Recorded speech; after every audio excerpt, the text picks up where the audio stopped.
Hello everyone, welcome back to another video. I am HiFi-Dawson and this is the SIVGA Lyrebird IEM.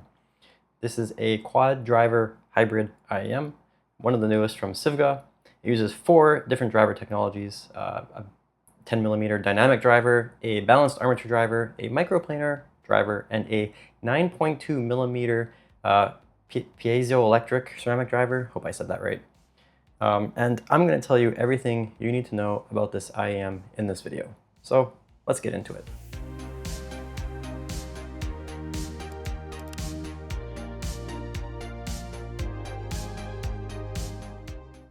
Before getting into it, SIVGA did provide the Lyrebird to me for this review, but as always, all thoughts and opinions are my own, and SIVGA had no input on the contents of this review. So let's get into it by going into the specs of the SIVGA Lyrebird. So it is a $149 IEM, which being a quad driver hybrid IEM at this price point is, fairly ambitious. I already went through the driver configuration there. As you can see, it is not a hard to drive IEM because it has a sensitivity or an impedance of 14 ohms and a sensitivity of 108 decibels. It's pretty light, each earbud's about 6.1 grams. Uses the 0.78mm 2-pin connection. The included cable is about 120 centimeters and it has a 4.4mm balanced termination, not modular. The housing of the IEM is actually a CNC machined aviation grade aluminum alloy, and the faceplate in typical SIVGA style is stabilized wood covered in a gloss to protect it. So, the SIVGA Lyrebird. In the box, well, what you see here is what you get in the box. So you get the cable, you get the IEMs, you get this nice case with several ear tip sizes. I do hate it's a little bit annoying to open, but you basically get 2 types of ear tips. You get the regular silicone and you get these nice silicone gel ear tips. Really like these silicone gel ear tips. These ones are what came with, on the IEMs themselves, but I really preferred the small size silicone gel ones. These were actually, this is the best part of the IEM in a way, their inclusion of this. You also get the typical SIVGA leather case, which is, fairly roomy, and it has a nice little mesh pad in here so you can keep the, dongles or whatever you want in here. So I really like these cases, they're nice and deep. The box is really nice. It's pretty typical minimalistic SIVGA style. And again, there's nothing really in here. It is just a simple and straightforward box with a nice, cool, element to it. So, the cable. So this included cable. I'm just going to zoom in here, I guess. Get those things out of the way a bit. So this is a really interesting cable. It has I think it uses 3 conductor types in here. So it uses silver-plated copper, it uses oxygen-free copper, and uses a enameled gold-plated silver copper.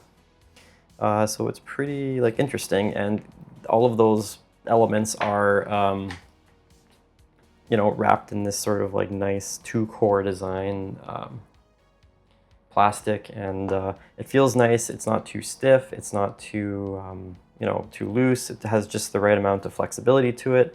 My only one real complaint would be maybe the chin strap here is a little bit too loose. But otherwise, it is a very nice cable. The end where the termination is has sort of a bungee kind of element to it. We saw the same thing basically on the SIVGA Nightingale Pro. And of course, the 4.4mm termination. You don't get a modular cable, and you do not get a 3.5mm cable with this. The ear hooks are preformed, and they do say left and right on them, in case you forget. Overall, I actually really like this cable. There's no microphonics. It feels really nice. Feels actually premium for the price of $150, so I actually do like this cable a lot. So, with that out of the way then, let's look at the IEMs themselves. So this is the SIVGA Lyrebird IEMs, and as you can see, they have a very nice shape to them. And they're very, not small, but on the smaller side. And they're very comfortable. I generally like SIVGA's comfort for their IEMs. I like their smaller sized IEMs. This one's interesting because the nozzle is a little bit longer than you would typically find, like for example in the Nightingale Pro. I do like the nozzle. It is maybe just a slightly larger than average diameter, and length maybe be about average. These also do use a recessed connector, which you can see on the cable using the yeah. It's not a deep recession, so this will work on ear hooks like Bluetooth ear hooks like the FIO Link TWS and the IFI GoPod. Each earpiece is labeled left and right, which is a nice touch just to make sure you don't confuse them, and they have a little vent on them to stabilize the air pressure. I really like the faceplates though. It has this sort of like green tinge to it, the stabilized wood underneath the glossy like covering. It looks spectacular. These feel really nice. I think these look really unique, and you know, I think SIVGA hit it out of the park with the design of these things. They almost look like a fashion piece, like a jewel or something with the way they're designed. I really do like that. Fit and comfort and isolation. So the fit on these is actually really nice. I'm actually going to put the ear tips on right now just to show you what the ear tips on here look like. So again, I like these silicone gel ear tips, and you know, we're going to just connect the cable too. But generally speaking, this is a very comfortable set of IEMs, at least for me. So I typically, if you don't know, if you haven't watched my other reviews before, I have kind of like I'm more sensitive to fit, and I have like kind of smaller ear canals. So larger, bigger shelled IEMs with wider nozzles typically cause me a lot of discomfort. But these do not.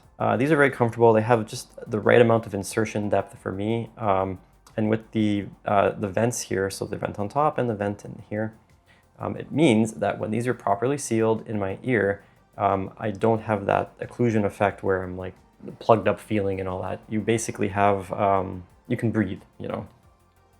The weight is pretty good, so they're 6.1 grams each, and I do find that they feel really nice when I'm wearing them. I can wear them for like actually like 2 hours or more, which for me is kind of a big deal because I usually get a little bit too much discomfort when wearing IEMs. So if I last more than 30 minutes, I know these are going to be very comfortable IEMs.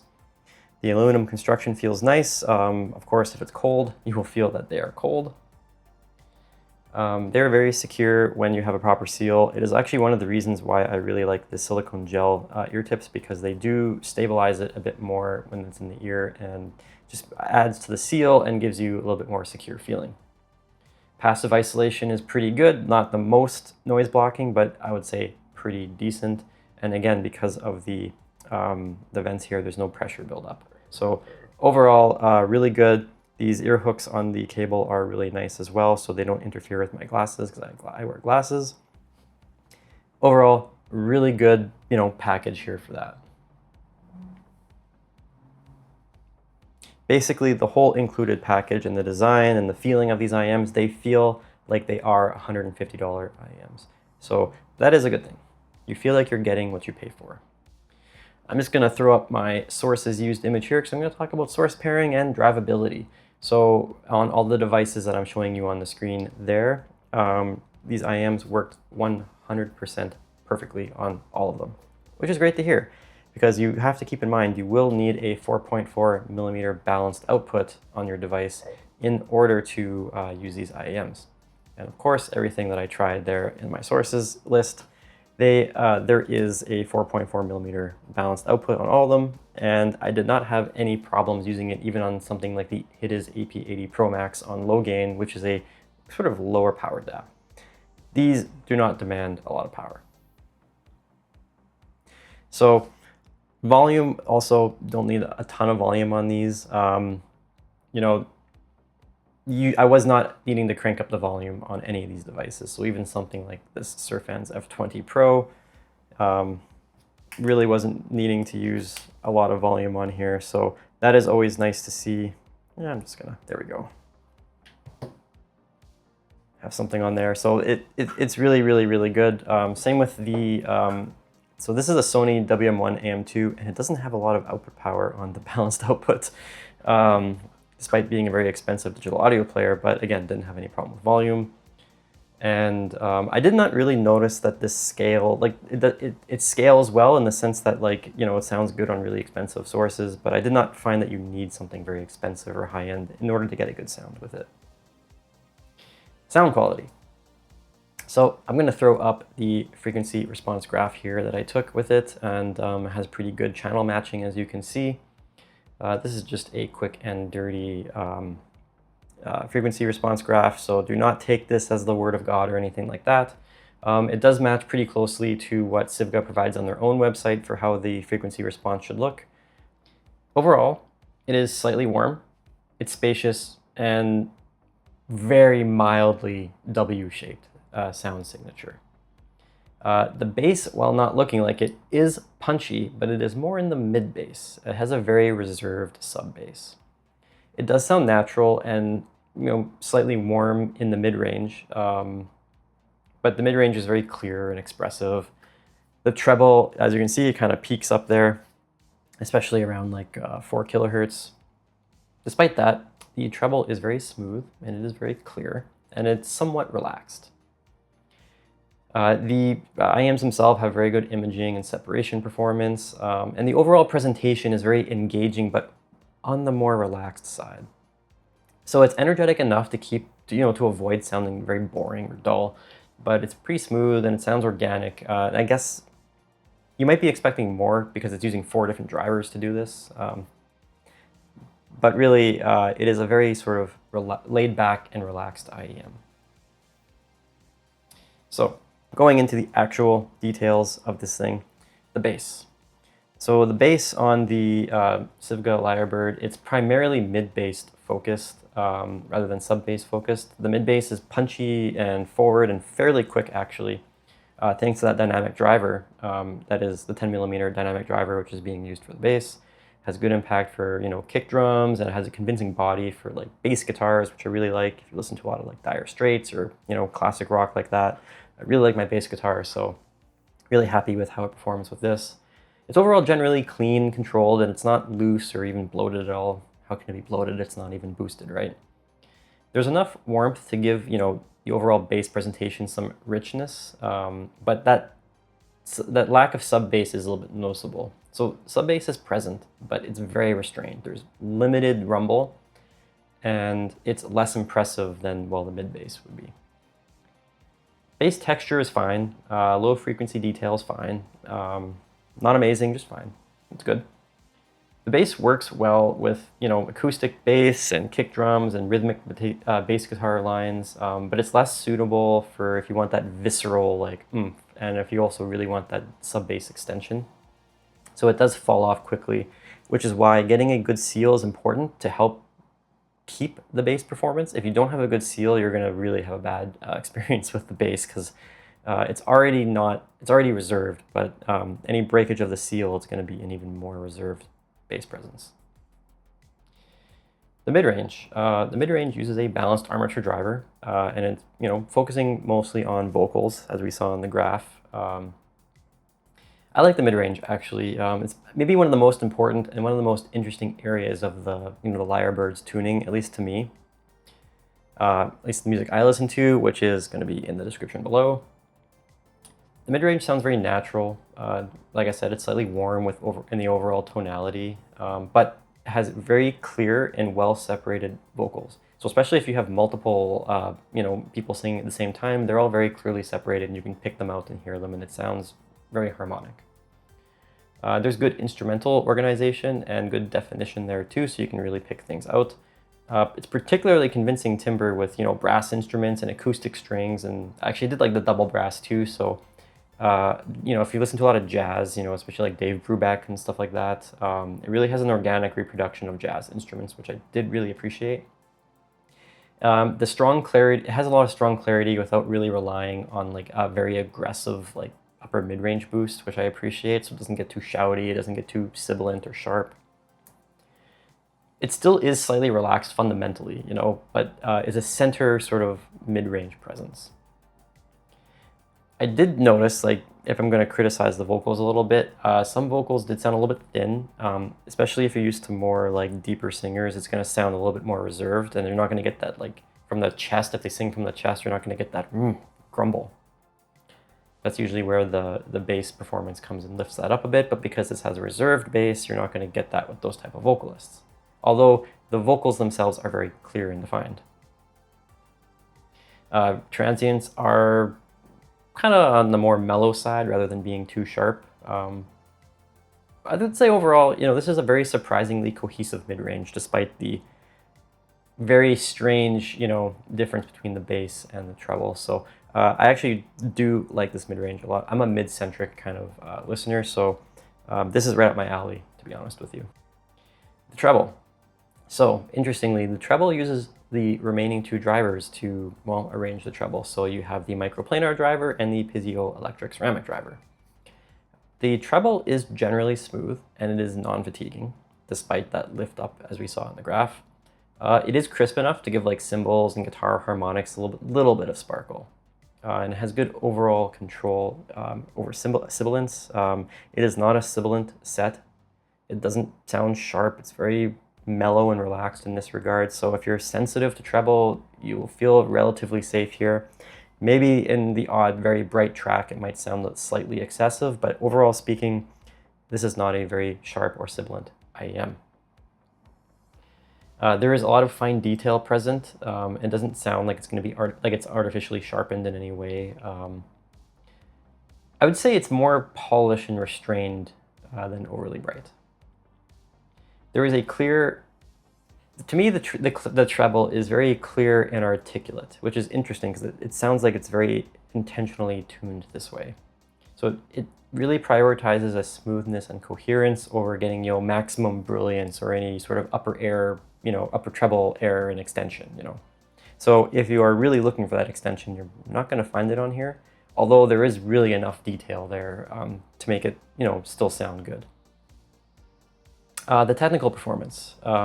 So some of the positives from the technical performance: it has a very wide sounding soundstage for an IEM. It actually sounds very open and it works really well for things like live music, which I do appreciate. It has very good instrument separation, very accurate left to right positioning, so imaging is excellent.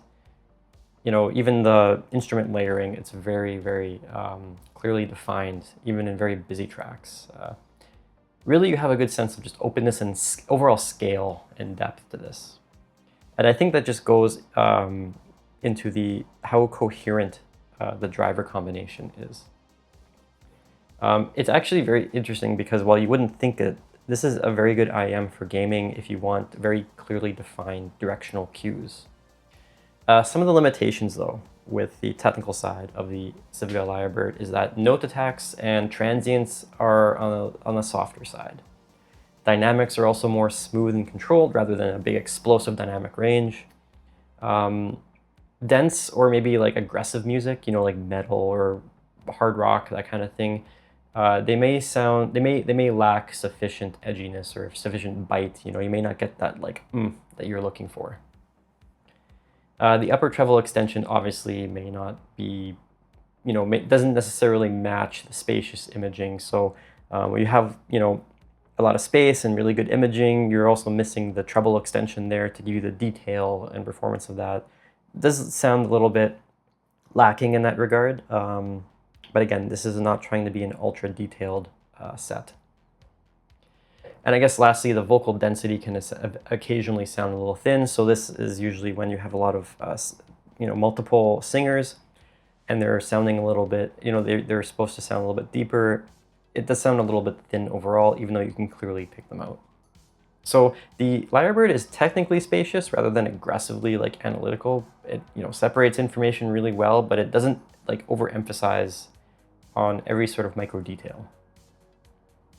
What would I pair, genre pairing, what pairs well with the SIVGA Lyrebird? Well, I think jazz and acoustic and folk music sound really good on this. I really do like listening to jazz on these, especially anything generally very vocal focused.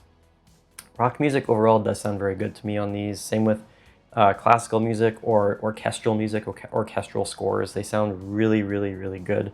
You do get that sense of scale and space with them. Pop music also sounds good. Electronic music is just okay. It does a lot because of the bass performance on here. You're not going to get that, you know, huge like bass, sub bass rumble you might be looking for. Same with like probably hip hop music. It's the same thing. Definitely not good for, you know, any metal or hardcore music because you just lack that musicality for it. So being a quad driver, I am using 4 different drivers. It sounds somewhat familiar, doesn't it? It sounds almost like the Simgot SuperMix 4. And I actually do have an image here I'll show you of the differences between the SIVGA Lyrebird and the Simgot SuperMix 4. As you can see, the biggest difference is the bass performance. The Simgot's bass is, well, it's in another level here. So despite using the same driver configuration and being roughly around the same price too, they are not tuned alike. The SuperMix 4 follows a more like, you know, Harman-inspired approach with that, you know, elevated bass and sub bass. It has a cleaner separation and it has a much more explicit treble extension. It is the more versatile IM of the two. And I'm only making this, you know, differentiation because they both are using the same type of driver configuration, and it just naturally leads to this, you know, comparison, right? The Simgot SuperMix 4 is more versatile and technically more impressive, you know, so it's more of an all-rounder. The Lyrebird shifts, you know, the emphasis towards the mid bass, and it has more mid-range texture, and it has a more organic instrumental timbre. Even though it doesn't have the same sub bass depth and doesn't quite have the same level of detail, it sounds more natural and cohesive, especially if you're listening to, you know, jazz and acoustic and live music and some rock and stuff like that. So it is a tool for that kind of purpose. It is not a versatile all-rounder, in my opinion. So who is this for? This is for someone who, well, likes a comfortable aluminum, smaller IM that feels and looks very premium. It is for someone who wants a very smooth and natural presentation with strong instrumental timbre, who wants good imaging and separation, who's more focused on mid-bass than sub-bass, and someone who wants a very non-fatiguing upper, mid-range, and treble. And obviously, if you have a balanced configuration. This is not for someone who, well, obviously has just a 3.5mm cable or output on their device, even though you can cable swap. It is not for someone who is wants that elevated bass, you know, whether you want it for fun and musicality or whether you are really a bass head. Yes, you can probably EQ it. I haven't played around with it too much, but I would not recommend getting this if you really want that bass emphasis, especially sub bass. If you want something very highly analytical or something really clinically used for, you know, a clinical tuning basically, this will not be for you. And well, maybe these shells are actually too small for you, so fit may also be something that might not work for you either.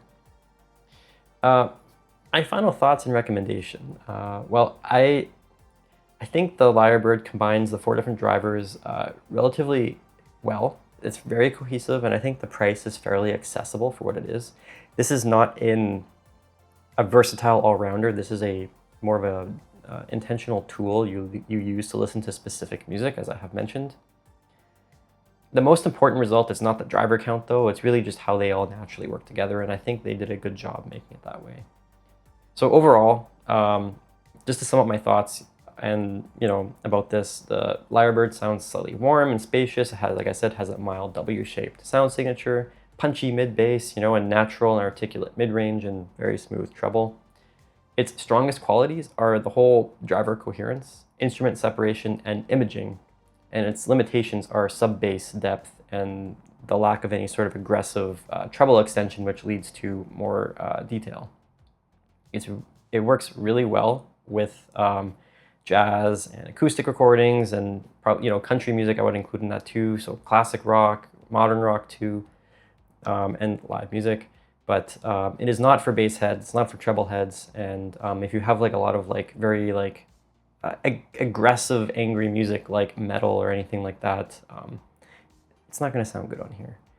So if you are interested in anything that I said as a positive, I would recommend you checking out the SIVGA Lyrebird, because I think this is actually a really well done IEM if you are mid-centric focused and you still want that little bit of treble performance and a little bit of bass performance. Overall, I really did appreciate the sound signature, and I think $149 US is a fair price to ask for this type of sound signature, and for the comfort and the materials as well, as long as you know what you're getting into. So that is my review of the SIVGA Lyrebird. I do generally recommend it for all the reasons I previously said, and I think SIVGA did a good job. So thank you for watching this video. If you liked what I said, hit like. If you did not like it, you can hit dislike if you like.